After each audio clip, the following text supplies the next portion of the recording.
La cérémonie démarre sur les chapeaux de roue dès l'arrivée très remarquée du vice-président équato-guinéen Ignacio Milamtong. Les chercheurs reçoivent tour à tour leur prix, remis par le directeur général adjoint de l'UNESCO. L'Égyptien Majed Al-Sherbini a été récompensé pour ses recherches sur les maladies endémiques et la Mexicaine Dr Rosana Arroyo pour ses recherches sur les maladies parasitaires. Quant au Sud-Africain, le professeur Félix Dakora, ses travaux sur la conversion moléculaire entre les légumes et le sol ont été plébiscités par le jury. L'UNESCO a été créé pour faciliter le partage de connaissances entre les chercheurs. C'est le but du prix international UNESCO Guinée équatoriale pour la recherche en sciences. Cette cérémonie de remise des prix reflète la décision adoptée par le Conseil exécutif de l'UNESCO. La France et les pays membres de l'UNESCO ont boycotté la remise du prix. Irina Bokova, forcée d'organiser la cérémonie à cause du vote du Conseil exécutif, a préféré se faire représenter. Plusieurs organisations des droits de l'homme sont montées au créneau pour dénoncer un prix qui initialement portait le nom du président Obiang Nguema. Désormais, on parle du prix UNESCO Guinée équatoriale, mais pour les ONG, il s'agit tout de même d'un prix honteux. Elles accusent de corruption le régime Obiang. Cependant, ce prix bénéficie d'une forte mobilisation africaine.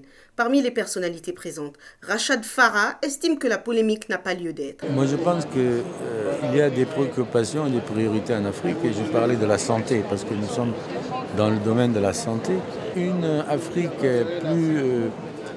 plus armée au niveau de la santé peut participer beaucoup plus au développement économique. Et moi, en tant qu'ambassadrice de paix, je trouve que cette remise de prix est un honneur pour les personnes qui ont été décorées, car c'est grâce aux chercheurs aussi que l'humanité peut avancer et vivre sainement, tout simplement. La très controversée remise des prix s'est clôturée sur les prestations d'artistes équato-guinéens, chacun glorifiant à sa manière son pays.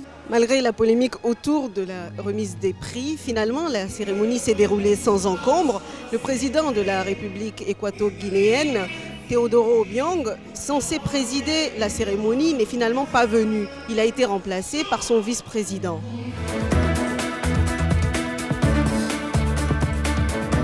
Sans cravate, comme à son habitude, mais elle n'est pas décidée avec un large sourire. Pour sa première visite en France en tant que chef d'État, Moussef Marzouki s'est fixé deux objectifs: lever quelques malentendus et recadrer les relations franco-tunisiennes, des relations refroidies selon lui par les liens entre les anciens dirigeants français et le pouvoir de Ben Ali.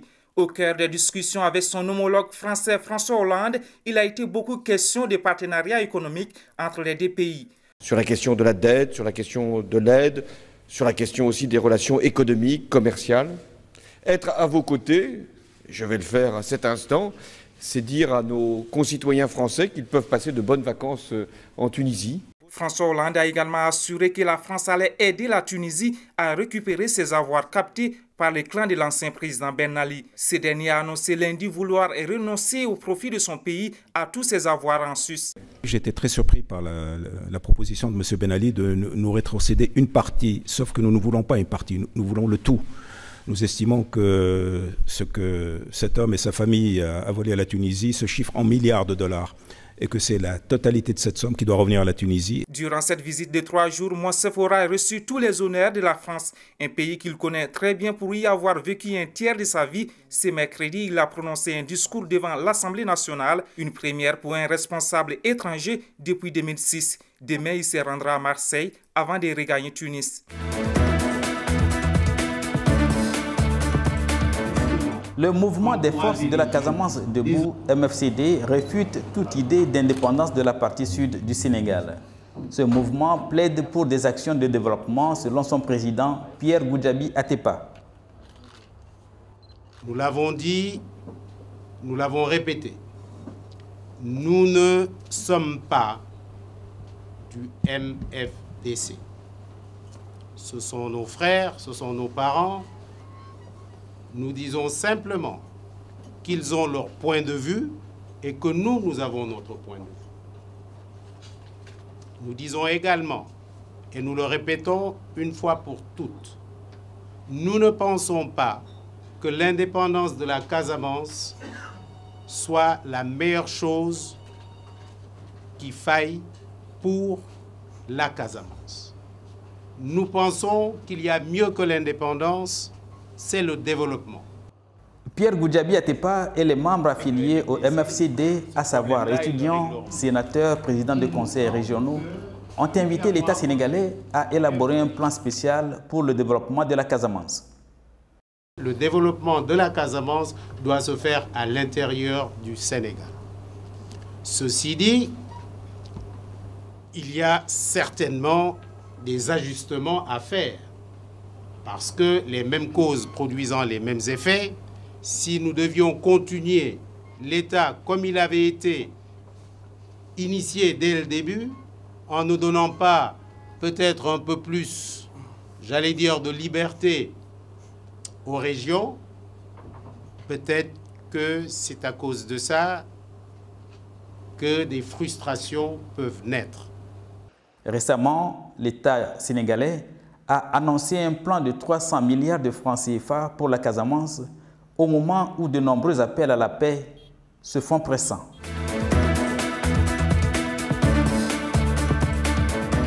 Le rendez-vous est pris pour janvier 2013 pour l'avènement du Conseil des ministres sans papier. Tout se passera désormais par ordinateur et sur la plateforme e-Conseil des ministres. De l'instruction des dossiers depuis les cabinets ministériels à la tenue du Conseil des ministres. La majorité, pour ne pas dire que tous les documents que les ministres devaient emporter en Conseil des ministres sortent des machines d'ailleurs. Donc, l'idée c'est que une fois les documents produits dans les machines, qu'on ne les fasse pas sortir des machines. Le projet est très avancé dans sa mise en œuvre. La plateforme logicielle multiservice est en phase de validation. Tous les ministères sont connectés par fibre optique et par réseau WiMAX. Côté sûreté et sécurité, les concepteurs du projet se veulent très rassurants. Un ministre, c'est lui qui initie en fait un dossier. Il faudrait qu'on s'assure que ce soit réellement le ministre qui initie un dossier au SG du gouvernement en vue de sa programmation. Nous avons mis en place en fait ce qu'on a appelé la double authentification. Il y a le système de redondance qui sauvegarde la plateforme, qui sauvegarde les dernières informations.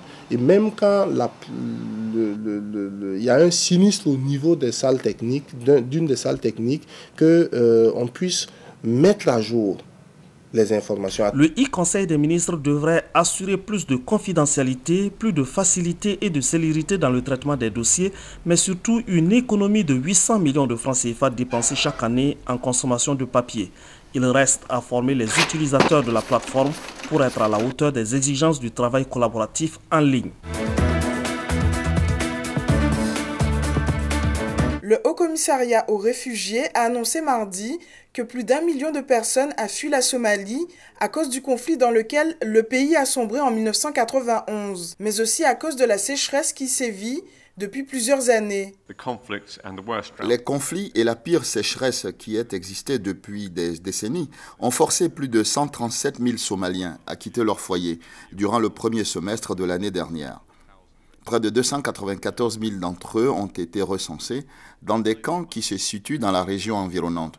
À l'intérieur de la Somalie, la situation au sud et au centre demeure instable, même si elle apparaît relativement calme dans certaines zones.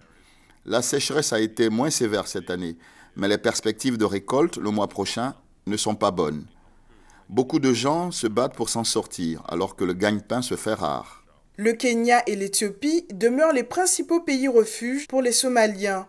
La pression exercée sur les communautés accueillant des réfugiés demeure forte, au point que la crise malienne continue d'affecter toute la corne de l'Afrique et au-delà. Ces pays voisins ont aussi besoin d'un soutien continu de la part de la communauté internationale. Ce que nous constatons, c'est qu'il y a un changement significatif, particulièrement dans la région de Mogadiscio. L'influence du groupe islamiste Al-Shabaab n'y est plus ce qu'elle était, ce qui a causé le déplacement de plus de personnes vers Mogadiscio. Cependant, je ne pense pas que nous ou d'autres écartions la menace que Al-Shabaab représente. En plus du million de réfugiés se trouvant dans les pays frontaliers, plus de 1,3 million de Somaliens sont déplacés à l'intérieur de leur propre pays. Environ un tiers d'entre eux vit dans une situation de déplacement forcé. Le Haut-Commissariat aux réfugiés garde toutefois l'espoir que la situation s'améliore progressivement à l'avenir. Happy birthday to dear Madiba, happy birthday to you. 94 ans, c'est beaucoup et ça se fête. Et lorsqu'il s'agit de l'anniversaire de Nelson Mandela, c'est tout un peuple qui souhaite un joyeux anniversaire à celui qui fut pendant près de 3 décennies le prisonnier le plus célèbre du monde avant de devenir le premier président noir d'Afrique du Sud. Son élection marquait la fin de l'apartheid. Nelson Mandela est le symbole de la lutte contre la ségrégation raciale en Afrique du Sud. Son combat commence dans les années 50 au sein du Congrès national africain, l'ANC, et son arrestation en 1964 n'entamera pas son engagement pour la libération du peuple noir. Sans lui, nous ne serions pas là aujourd'hui. Il nous a donné une voix et pour cela, il a tout mon amour. C'est un homme d'amour, de joie. Il y a beaucoup de grandes qualités. Nous l'aimons tous beaucoup. Les apparitions de Nelson Mandela sont devenues rares. La dernière remonte à la Coupe du Monde organisée par l'Afrique du Sud.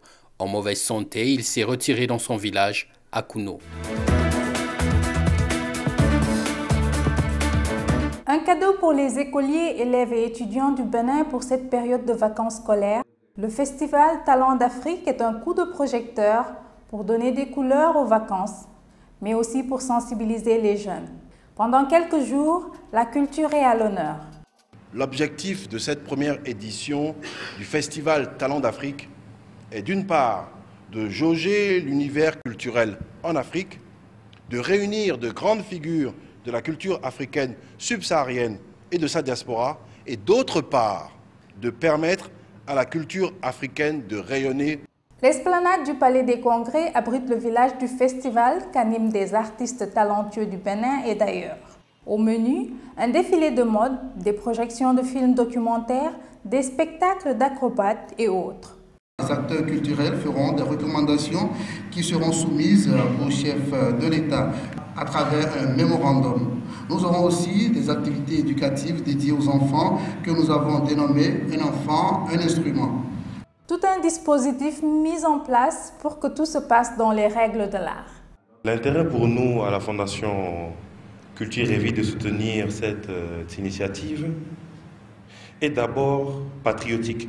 Elle s'inscrit dans la logique de la sauvegarde et la valorisation de notre patrimoine culturel. Nul ne viendra faire la promotion de notre culture à notre place.